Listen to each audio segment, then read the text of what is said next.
tes daya ledak.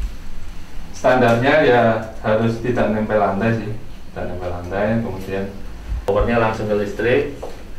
Nanti ada backupnya, tapi itu ini aslinya di bawah ini. Kemudian bisa pakai hotspotnya UGM, bisa pakai Telkomsel atau provider yang lain. Kemudian ini dayanya lewat IoT atau Internet of Things, dia akan dikirimkan ke www.dataalam.di.com. Itu kardusnya di sini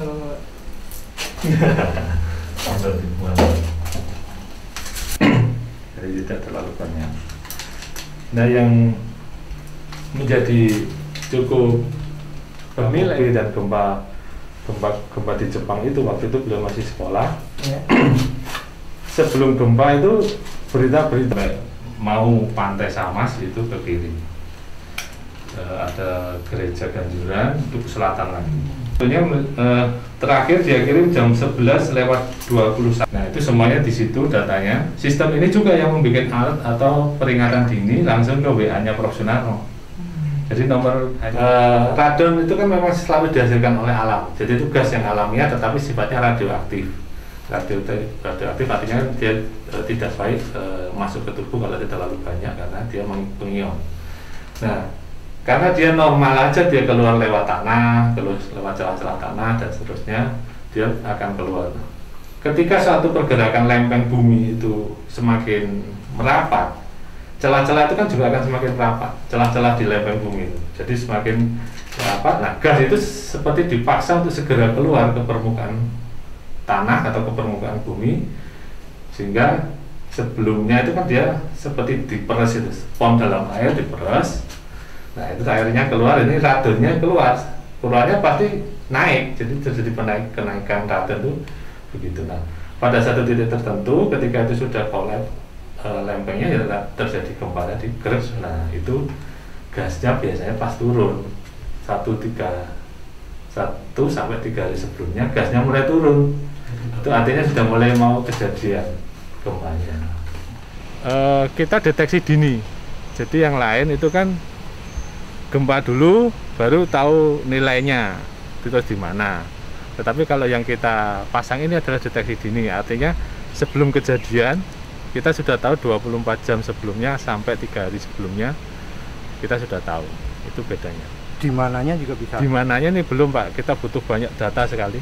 Kami penelitian tuh yang efektif tuh mulai tahun 2016. Prof Sunarno memimpin sendiri.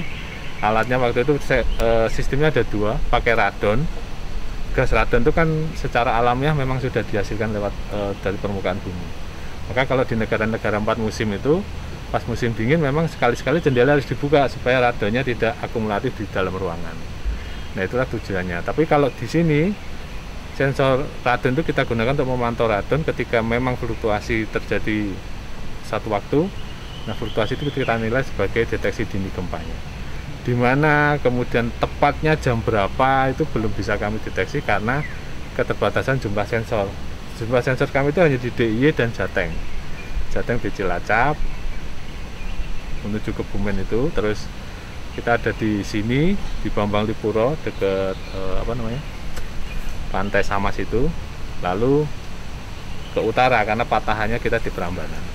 Efektifnya satu alat itu mampu mengcover berapa kilometer persegi atau? Oh iya, kami memperkirakan satu pulau, kalau Pulau Jawa itu minimal ada 200 titik lah Pak, yang sisi selatan.